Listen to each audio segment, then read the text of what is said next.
tanto en las autocargas como con las mancuernas, es imprescindible el mantener la respiración, el mantener, de la espera, coordinar la respiración. Si yo elevo el brazo, siempre tengo que inspirar, y luego al soltar, expiraré.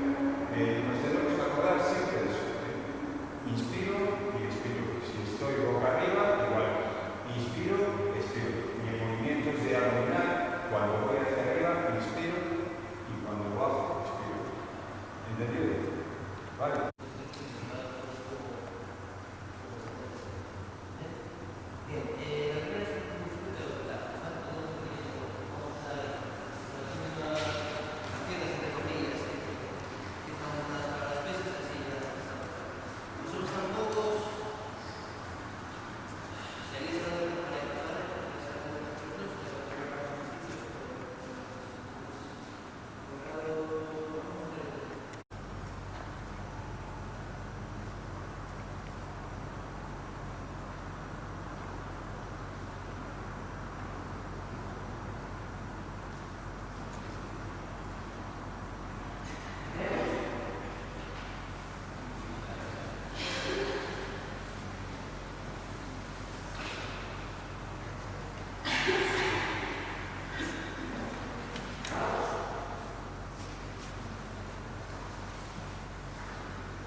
Cuando estemos, venga, hacemos el cambio rápido.